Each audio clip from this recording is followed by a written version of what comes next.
Uhaki bila mipaka. Uhaki bila mipaka. Uhaki bila mipaka. Uhaki bila mipaka. Uhaki bila mipaka. Ukingo wa haki za watumizi wa mipaka kati ya Kongo na Rwanda. Utetezi ili watumizi hawa wa mipaka wafikie ngazi za sheria. Mbinu za kutumia ili kupata usaidizi kisheria.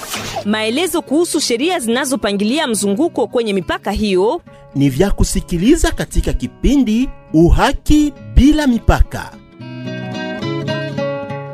Uhaki bila mipaka ni kipindi cha redio yako kinacholetwa kwako na mradi Accès à la Justice ama Uhaki bila mipaka. Mradi huu unatekelezwa na muungano wa mashirika Alerte International, IPIS na Pole Institute. Msikilizaji mpendwa, mara tena muda umetimu ili kukuletea makala Uhaki bila mipaka ambayo yanakufikia kila siku kama hii ya leo, na kwa muda huu kunako redio yako unayoitegea sikio. Kwa mara ya kwanza tokea kuanzishwa kwa mradi Uhaki bila mipaka mwaka uliopita, tunakuletea leo hii jibu kwa swali ambazo ulitutumia kuhusu vipindi ambavyo tayari tumekupeperushia, pia kuhusu shughuli zinazoendeshwa na shirika zenye kutekeleza mradi Uhaki bila mipaka. Waalikwa wetu wa siku ya leo ni wanasheria John Kazembe, mhusika mkuu wa mradi huo kwenye shirika International Alert, na Arsene Manigabe, kiongozi wa mradi huo kwenye shirika IPIS. Mtangazaji wako ni mimi Jina Mulumba. Msikilizaji mpendwa, tunakutakia usikilizaji bora wa kipindi chetu cha leo ambacho namna nilivyokujulisha kwa mwanzo kitakujia na jibu kwa swali ambazo uliandika kupitia ujumbe mfupi ama SMS kwa namba zetu 085 20 69 822 pia 09 95 047 695. Narudilia 085 20 69 822 pia 09 95 047 695. Maitre John Kazembe, swali la kwanza linakuelekea, linatokea kwa msikilizaji mmoja, hakutaja jina lake wala kusema mahali alipotuandikia, ila anauliza hivi: Mbambiro ni mpaka na inchi gani? Kwenye mahali hapa kunakuwa pia wafanyakazi wa moja wa serikali wakikuwa wakichunguza vitambulisho ama mizigo ya wakaaji sawasawa na vile wakiwa kwenye mpaka ama wakitafuta kuvuka katika nchi jirani. Na furahi sana vraiment kwa ile question yenye ndugu yetu anauliza kusema Mbambiro ni mpaka ya wapi na wapi. Non. Kwetu shie mpaka ni, je vais dire quoi, frontière ni mpaka yenye na Kabula inchi mbili. Ni mpaka yenye na Kabula umwe basi inchi mbili. Or kwa sai so napita kwa ile riviera Mbambiro haigabule inchi mbili.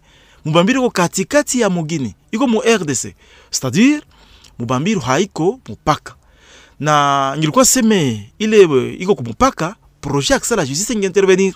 Pour quelle raison? Parce que projet Accès à la Justice inakia kusaidia kupunguza mateso en matière d'accès à la justice ya bale benye banaishi grâce à ma activité transfrontalière. Cependant, même si kombali na frontière ile Mbambiro, tunaambia yule mwenye anajisikia kianateseka, hapana, usifunge kinywa yako, hapana kunyamaza. Pour quelle raison? Même si tuko mu état de siège, ataka ma projet Accès à la Justice haiwezi fika kule Mbambiro, haizi jokipe na madossier makaza kule Mbambiro. Lakini mpaka sai hapa kwetu Mkongo tuko na police iko pale, tuko na parquet iko pale, tuko na auditorat iko pale. Usipimbe kunyamanzia ile madossier. Kama una sentir que kuko mtu alikutesea, alikukosea, anaposer comportement mwenye criminel, comportement yenye nakutesa, inakusumbua, usipimbe kuishia nayo moro yako. Kamata ile dossier, fikisha hapa ku palais de justice, hapa police iko pale, parquet iko pale, eleza na ule mtu bamupatie malipizi yenye anastahili. Maître John, kwa nini mradi huo unagusia tu mpaka kati ya Jamhuri ya Kidemokrasia ya Kongo na hiyo ya Rwanda? Kwa leo tunasema tunaitika. Hivi projet li maliza kudemara ya pita masiku ya kawia, hatungi kamata riski ya kwenda kukamata mugini mzima, Kongo mzima. Hapana. Tupasha kwanza pole. Na mtoto mwenye atakomala mzuri komba anasemaka anakiaka na komala pole. Hautazalika leo na komala wewe leo, hapana. Na kwa kifutia ifo pia kuongeza kusema tuko conscient. Tunatika kama dossier ya justice haiko tu mpaka ku frontiere. Iko presque mkongo mzima. Fasi yote watu wanalia machozi kusema bali ninyang'anya kitu yangu mimi nakosa nililia wapi fasi yote. Lakini shetu tulisema ndani ya projet pour certaines raisons. Acha kwanza tuanzie hapa kuma ngambo ya frontiere, tujokipe kwanza na hapa benye banaishi grâce à une activité transfrontalière. Hapa benye busiku na mchana banatambuka mpaka na abajue madrua yabo. Bana banyanyasa busiku na mchana banakosa balilie wapi? Tukasema cha kwanza tuanzie hapa. Lakini tunaweza kuambia pia ule msikilizaji kama usishituke kumbele. Kusikia kusema ile projet Accès à la Justice tulisha inyorosha tusha yetendre mu mazone zingine.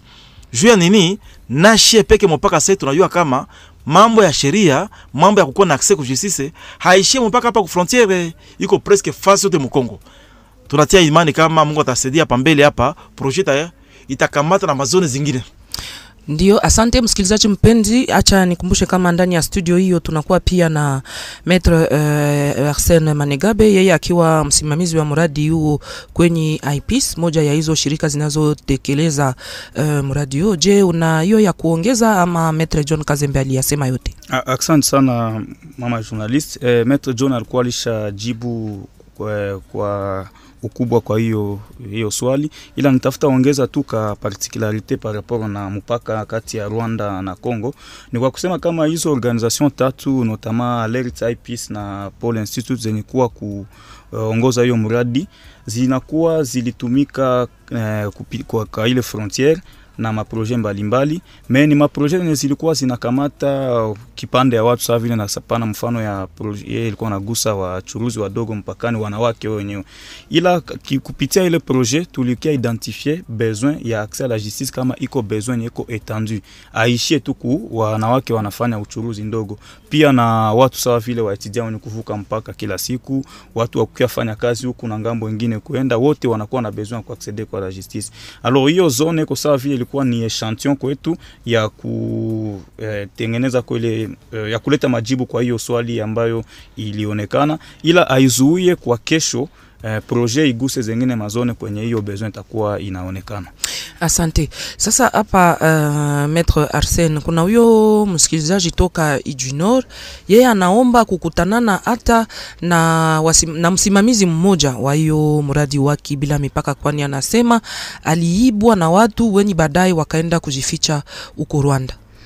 Ala kitu kinaweza kusema ku swali ya Amani, nikiwaza alikuwa anataka kujua namna gani anaweza acceder kuma services za projet kusudi alete malalamiko yake. Nataka kuambia Amani kama tuna aina mingi ya kuseziri ma service ya clinique juridique ama ma service ya mpaka ambayo naleta majibu kwa malalamiko yabo ya ngambo ya kisheria. Kuna hiyo Amani kama anakuwa kwa sai iko Goma, iko Bukavu ama iko Kamanyola, pembeni ya mpaka kati ya Rwanda na Congo tuliinstalle tunaita ma clinique juridique. Na ndani ya ma clinique juridique tunawaku wanaita wa juriste de projet, ni watu walifanya sheria ambao kazi yao ni kuchukua malalamiko ya communauté na kuileta hako majibu. Lakini kwa gisi Amani kama atakuwa iko hiji kwa sai, hiyo sio tu namna anaweza kutusezir, na même kwa distance anaweza kuifanya, kwani tulitia moyen ya kufaciliter wenye kukua mbali na maklinike zetu kusudi kuleta malalamiko wanakupata majibu. Anaweza kuita ambao tunaita numero vert, numero ya bure, anaweza kuita na kila rezo ni 400030, narudilia 400030. Anaweza kuita na pale atachukuliwa na watu tunaita wa juriste chargé na hotline, nao ni wafanya sheria ambao watampokea na watamupatia mwangaza kuhusu dossier yake.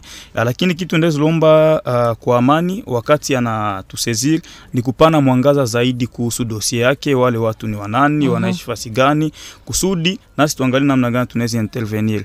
Na aituombe juu tu intervenir tukue Rwanda, kwani tuna wa partenaire wetu wa Rwanda wenye wanafanya na hiyo kazi tunafanya huko kwetu. Na njoo iko sa vile ka butamu ka hii projet le fait que ndezi kwa niko Congo mais dossier yangu ko Rwanda na ndapata tu jibu par rapport na dossier yangu, kwani kule kutakuwa watu wenye watafuatilia dossier yangu. Make ngambo yetu ya Congo sisi tunasukuma ngambo wa Rwanda, wenzetu wa Rwanda wanafanya utafiti yote na wakishapata jibu wanatusukumia, tunarudisha jibu tena kwa Amani. Asante. Maitre John, kuna hawa wasikilizaji wawili, mmoja jina lake ni Jeremy, mwingine anaitwa Claude. Tumechanga yao hiyo swali ndani ya swali moja, wanakuwa wakishutumu huo usumbufu unaoendeshwa na wale wanaotumika ndani ya hiyo ofisi ya uchunguzi, yani ANR. Mmoja anasema mara na mara ukitafuta vuka wanakuomba telefone yako, wanachukuza picha, messages zinazokuemo na mbele wakurudishie wanalomba pesa. Mwingine anasema kuna mara ukitafuta vuka wanakuuliza una hela ngapi mfukoni, ikiwa mafranc congolais ama dollar. Je, wanapenda wajue hiyo ANR ina ruhusa ya kutumika kwenye boda ama la?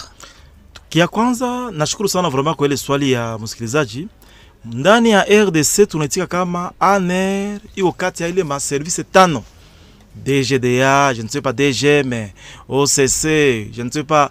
ANR iko kati ya ile ma service tano zenye zinaruhusiwa kutumika wapi? Ku frontiere ya Congo.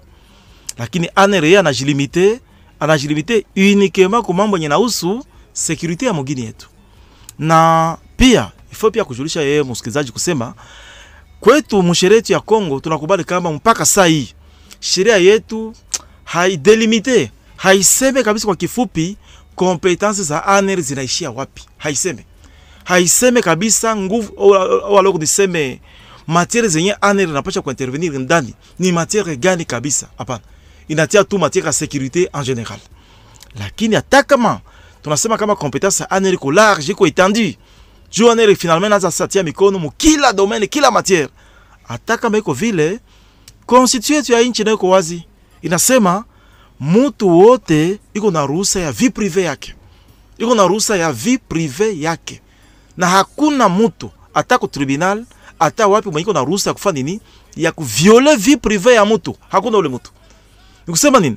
Hata kama ni mtu ni agent wa ANR, hata kama ngilikuwa numero 1 wa ANR, hana ruhusa ya kuingia ku vie privée yako. Haiko kusema sasa juu alikukutana kwa pale ku frontier unatafuta kuvuka wende Rwanda, au sio kwa aeroport unatafuta kwenda Bruxelles. Ndio kusema sasa maki hapana anakuwa na pouvoir aguse mpaka ku vie privée yako. Hapana. Ndio utasema eske ANR iko na ruhusa kusema nionyeshe mpaka mafoto zote ziziko mule? Hapana. ANR haina ile ruhusa. Kama kwa mafoto fulani ziko na relation na sécurité ya mugini, ndio. Na mimi nasema wazi ni mafoto ziko na sécurité ya mugini. Lakini kama niko ni foto niko mbia na bibi yangu, ANR atakia yoneni? Huko na bibi yangu haiko kosa, haiko zambi. ANR haina ruhusa ya kwenda kugusa mpaka vitu na osu ina concerne maisha yangu ya privé. Ile hapana. Na ile mimi nasikia pia msikilizaji mwingine anasema batakuuliza mpaka uko na makuta ngapi? Ile makuta iko mu dolari, iko ma franc congolais. Sikatale. Kwetu msheria yetu ya Kongo huko pesa yenye hauruhusiwe kubeba. Wakati unatafuta kufanya nini? Unatafuta kuvuka mpaka. Ile pesa kwetu Mungu anasema ni combien? Ni $10,000 américains. Nikusema kama ulitia mfuko wako makuta, ile makuta haipashwe tambuka 10,000. Haipashwe tambuka dolari 10,000. Kama inatambuka dolari 10,000, kutakuwa infraction nyingine. Pale mtu wa ANR par le trichement avec service ya DGM biko na ruhusa kukushimamisha, kukunyang'anya ile makuta, kukuntia quelque part, kusema useme ile makuta inataka enda fanya nini kule. Itakuwa mambo ya mrefu sana. Na ndio pale tunasema chipe tuko bakongomani tunajijua ile makuta wakisha kunyang'anya hayo, kusema tena ukiwa kuirekipere hautaitoa yote. Itakuwa ngufu ama itapotea. Bado watakunyang'anya 15,000 watakia kupika $3,000. Ndio maana ni heri kuheshimia sheria. Kama unatafuta vukisha makuta yiko au-delà iko yule ya $10,000, tuma hayo kupitia banki. Kama unachota tia mfuko, tia makuta yenye haiko au-delà ya 10,000. Ile ndio kwa kifupi. Labda swali kwako Maître Arsène, je kufatana na hiyo usumbufu wote wasikilizaji wetu wameshutumu hapa, nini kama vile IPs mkiwa na hizo clinique juridique mnakuwa na uwezo ya kuwasaidia hawa kwa malalamiko yao, tukijua kama ni tunaongelea hapa ofisi ya uchunguzi yani ANR? Ndio, na ndio maana ya kuwa kwa clinique juridique kwenye mpaka, kwani ile ma questions na concerne haki ya watu wenye kuvuka mpaka zina tu interesse na shiku clinique juridique. Lakini precision ningepaswa kupana ni kusema kama tuko ngambo yote mbili. tuko ngambo ya mwenye anajiplaindre na tuko ngambo ya service ya leta. Donc si tuko nasema l'église au milieu du village. Mtu anaweza kuwa anajiplaindre kwa sababu iko ignorant. Sasa vile gisi Maître Leon alisema unajikuta uko na 10,000 wala plus yenye hairuhusiwi kuvuka ku frontière. Kisha unaona kila lamika ndio vile wananiterekase. Wakati ule mtu atatusogelea tunamuuliza ulikuwa na makuta ngapi? Nilikuwa na 10,000, ambia ulikuwa na tuseme $11,000, 12,000, ambia ulifanya makosa. Sheria inakataza hivi. Mais kwa zamani alisema kana niterekase. Mais wakati tunamfunza kesho atasema tena niterekase. Ile ni aspect ya kwanza. Aspect ya pili tuko ngalama ngambo ya kuinterpeller autorité musanse wafanye kazi yao mzuri. Wakati gisi Maître Leon alisema kila mtu ana haki yenye namkinga kupitia constitution, na hata wewe kwa agent wa service ya ANR wa service ya DGM unaitiwa na wewe kuheshimia hiyo haki yenye kuwa ndani ya constitution yetu.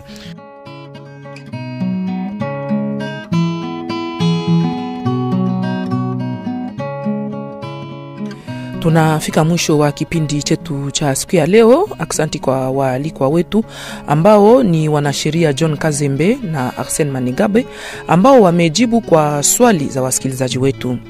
Tunakumbusha kwamba wanakuwa moja kwa moja mhusika mkuu pia kiongozi wa mradi Uhaki Bila Mipaka kwenye shirika International Alert na IPEACE.